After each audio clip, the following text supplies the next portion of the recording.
नमस्कार, बहुत स्वागत है आपका। आप देख रहे हैं ग्रैंड धर्मा सन्मार्ग। मार्गशीर्ष माह के शुक्ल पक्ष की एकादशी को मोक्षदा एकादशी कहते हैं और इस दिन गीता जयंती मनाई जाती है। मान्यता है कि इसी दिन भगवान श्री कृष्ण ने कुरुक्षेत्र में युद्ध के दौरान कुंती पुत्र अर्जुन को गीता का ज्ञान दिया था। इसीलिए इस दिन को मोक्षदा एकादशी भी कहते हैं। इस बार मोक्षदा एकादशी, चूँकि महाभारत ग्रंथ का एक हिस्सा है गीता, और इस बार के जो मोक्षदा एकादशी है, जिसको हम वैकुंठ एकादशी भी कहते हैं, वैसे तो इस दिन गीता के संपूर्ण गीता का ही पाठ का विधान है, लेकिन गीता में 18 अध्याय हैं। 6 अध्याय कर्मयोग, 6 अध्याय ज्ञान योग और अंतिम 6 अध्याय भक्ति योग के उपदेश हैं। लेकिन इस दिन गीता के 11वें अध्याय का पाठ करने से, श्रवण करने से जीवन के कष्ट दूर होते हैं और इसके पुण्य फल अगर आप अपने पूर्वजों को दे दें तो उनको जो यातनाएं मिल रही है, उन यातनाओं से वो मुक्त होकर वैकुंठ लोक को जाते हैं। तो गीता जयंती के दिन गीता को पढ़ना और सुनना बहुत ही शुभ है और इस दिन भगवान श्री कृष्ण की आराधना करने से वे प्रसन्न होते हैं। आइए हम 11वें अध्याय का श्रवण करते हैं।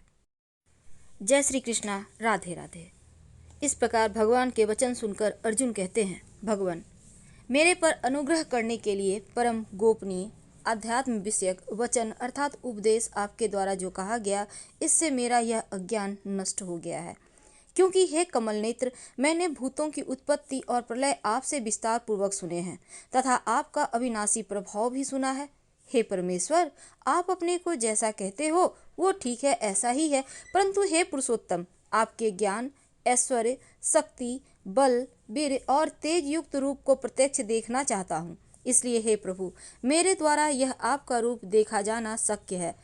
ऐसा यदि मानते हैं तो हे योगेश्वर, आप अपने अविनाशी स्वरूप का मुझे दर्शन करवाइए। इस प्रकार अर्जुन के प्रार्थना करने पर भगवान श्री कृष्ण कहते हैं, हे पार्थ, मेरे सैकड़ों और हजारों नाना प्रकार के और नाना वर्ण तथा आकृति वाले अलौकिक रूपों को देख। हे भरतवंशी अर्जुन, मेरे में आदित्यों को अर्थात अदिति द्वारा 12 पुत्रों को, 8 वसुओं को, 11 रुद्रों को तथा दोनों अश्विनी कुमारों को और 49 मरुदगणों को देख तथा और भी बहुत से पहले ना देखे हुए आश्चर्यमय रूपों को देख। हे गुडाकेश, अब इस मेरे शरीर में एक जगह स्थित हुए चराचर सहित संपूर्ण जगत को देख और जो भी कुछ देखना चाहता है सो देख, परंतु मेरे को इन अपने प्राकृत नेत्रों द्वारा देखने को निसंदेह समर्थ नहीं है। इसी से मैं तेरे लिए दिव्य अर्थात अलौकिक चक्षु देता हूँ। इससे तू मेरे प्रभाव को, योग शक्ति को देख। संजय कहते हैं, राजन, महायोगेश्वर और सब पापों के नाश करने वाले भगवान ने इस प्रकार कहकर इसके उपरांत अर्जुन के लिए परम ऐश्वर्य युक्त दिव्य स्वरूप दिखाया।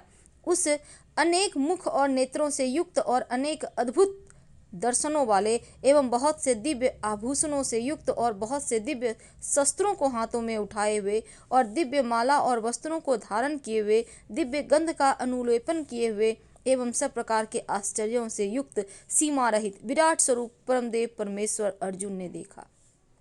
हे राजन, आकाश में 1000 सूर्यों के एक साथ उदय होने से उत्पन्न हुआ जो प्रकाश होवे, वह भी उस विश्वरूप परमात्मा प्रकाश के सदृश कदाचित ही होवे। ऐसे आश्चर्यमय रूप को देखते हुए पांडुपुत्र अर्जुन ने उस काल में अनेक प्रकार से विभक्त हुए अर्थात पृथक पृथक हुए संपूर्ण जगत को उस देवों के देव भगवान श्री कृष्ण के शरीर में एक जगह स्थित देखा। उसके अनंतर वह आश्चर्य से युक्त हुआ हर्षित रोमों वाला अर्जुन विश्वरूप परमात्मा को श्रद्धा भक्ति से सिर से प्रणाम करके हाथ जोड़ते हुए कहता है, हे देव, आपके शरीर में संपूर्ण देवों को और अनेक भूतों के समुदायों को, कमल के आसन पर बैठे हुए ब्रह्मा को, महादेव को और संपूर्ण ऋषियों को तथा दिव्य सर्पों को देखता हूँ। हे संपूर्ण विश्व के स्वामिन, आपको अनेक हाथ, पेट, मुख, नेत्रों से युक्त और सब ओर से अनंत रूपों वाला देखता हूँ। हे विश्वरूप, आपके न अनंत को देखता हूँ, न मध्य को और न आदि को देखता हूँ।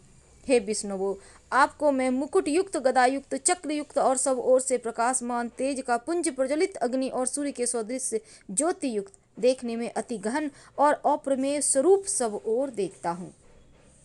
इसलिए हे भगवान, आप ही जानने योग्य परम अक्षर हैं, अर्थात परम ब्रह्म परमात्मा है, और आप ही इस जगत के परम आश्रय हैं तथा आप ही अनादि धर्म के रक्षक हैं और आप ही अविनाशी सनातन पुरुष हैं।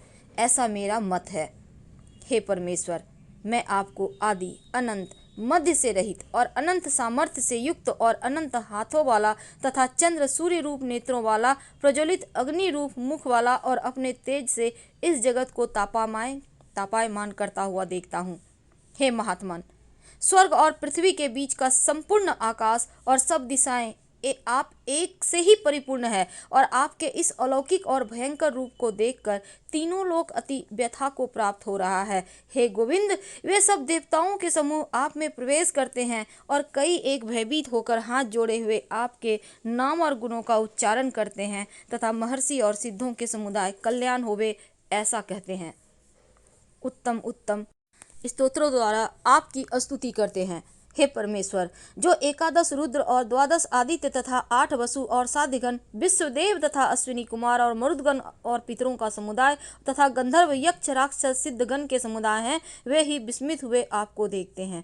हे महाबाहो, आपके बहुत मुख और नेत्रों वाले तथा बहुत हाथ जंघा पैरों वाले और बहुत उदर वाले तथा बहुत सी विकराल दाढ़ों वाले महान रूप को देखकर सब लोग व्याकुल हो रहे हैं तथा मैं भी व्याकुल हो रहा हूँ, क्योंकि हे विष्णुवो, आकाश के साथ स्पर्श किए हुए देदीप्यमान अनेक रूपों से युक्त और फैलाए हुए मुख और प्रकाशमान विशाल नेत्रों से युक्त आपको देखकर भयभीत अंतःकरण वाला मैं धीरज और शांति को नहीं प्राप्त होता हूँ। हे भगवान, आपके विकराल दाढ़ों वाले और प्रलय काल की अग्नि के समान प्रज्वलित मुखों को देखकर दिशाओं को नहीं जानता हूँ और सुख को भी नहीं प्राप्त होता हूँ। इसलिए हे देवेश, हे जगन निवास, आप प्रसन्न होवें। मैं देखता हूँ कि वे सब ही धृतराष्ट्र के पुत्र राजाओं के समुदाय सहित आप में प्रवेश करते हैं। आप भीष्म, पितामह, द्रोणाचार्य और कर्ण हमारे पक्ष के सभी प्रधान योद्धाओं के सहित सबके सब वेग युक्त होते हुए आपके विकराल दाढ़ों वाले भयानक मुखों में प्रवेश करते हैं और कई एक चूर्ण हुए सिरों सहित आपके दांतों के बीच में लगे हुए दिखते हैं।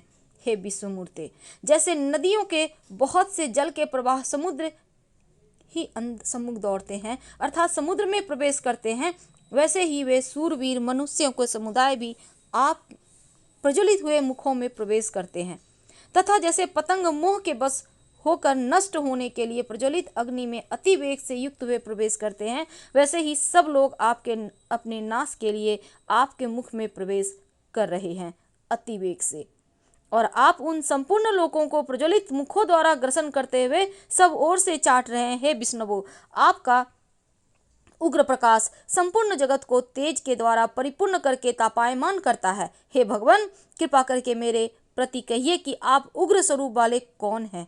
हे देवों में श्रेष्ठ, आपको नमस्कार होवे, आप प्रसन्न होइए। आदि स्वरूप आपको मैं तत्व से जानना चाहता हूँ, क्योंकि आपकी प्रवृत्ति को मैं नहीं जानता। इस प्रकार अर्जुन के पूछने पर भगवान श्री कृष्ण कहते हैं, अर्जुन, मैं लोकों का नाश करने वाला बढ़ा हुआ महाकाल हूँ।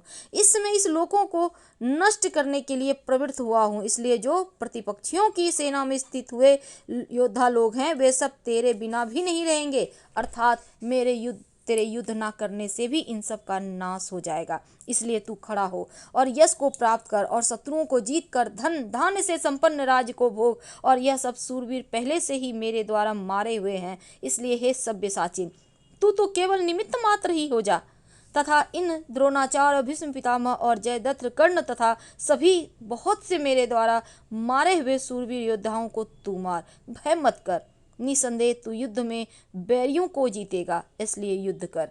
इसके उपरांत संजय बोला, हे राजन, केशव भगवान के इस वचन को सुनकर मुकुटधारी अर्जुन हाथ जोड़े हुए कांपता हुआ नमस्कार करके फिर से भयभीत हुआ प्रणाम करके भगवान श्री कृष्ण के प्रति अति गदगद वाणी से कहता है कि हे अंतर्यामिन, यह योग ही है जो आपके नाम और प्रभाव के कीर्ति से जगत अति हर्षित होता है और अनुराग को भी प्राप्त होता है तथा भयभीत हुए राक्षस लोग दिशाओं में भागते हैं। सब सिद्धि गणों के समुदाय नमस्कार करते हैं। हे महात्मन, ब्रह्मा भी आदि कर्ता और सबसे बड़े आपके लिए वे कैसे नमस्कार नहीं करें, क्योंकि हे अनंत, हे देवेश, हे जगन निवास, जो सत्य असत्य और उनसे परे अक्षर अर्थात सच्चिदानंद घन ब्रह्म है, वो आप ही हैं। हे प्रभु, आप आदिदेव और सनातन पुरुष हैं। आप इस जगत के परम आश्रय और जानने योग्य और परम धाम है। हे अनंत स्वरूप, आपसे यह सब जगत व्याप्त परिपूर्ण है। हे हरे, आप वायु, यमराज, अग्नि, वरुण, चंद्रमा, प्रजा के स्वामी, ब्रह्मा और ब्रह्मा के भी पिता हैं। आपके लिए हजारों बार नमस्कार होवे, नमस्कार होवे। आपके लिए फिर भी बारंबार नमस्कार, नमस्कार होवे। हे अनंत समर्थ वाले, आपके लिए आगे से और पीछे से नमस्कार होवे। हे सर्वात्मन, आपके लिए सब ओर से ही नमस्कार होवे, क्योंकि अनंत प्रक्रमशाली और सब संसार को व्याप्त किए हुए हैं, इससे आप ही सर्वरूप हैं। हे परमेश्वर, सखा ऐसे मानकर आपके इस प्रभाव को न जानते हुए मेरे द्वारा प्रेम से अथवा प्रमाद से भी हे कृष्ण, हे यादव, हे सखे, इस प्रकार जो कुछ हठपूर्वक कहा गया है, और हे अच्युत, आप हंसी के लिए विहार, शैया, आसन, भोजन आदि में अकेले अथवा उन सखाओं के सामने भी अपमानित किए गए हैं, वह सब अपराध अप्रमेय स्वरूप अर्थात अचिंत्य प्रभाव वाले मैं आपसे क्षमा कर मांगता हूँ।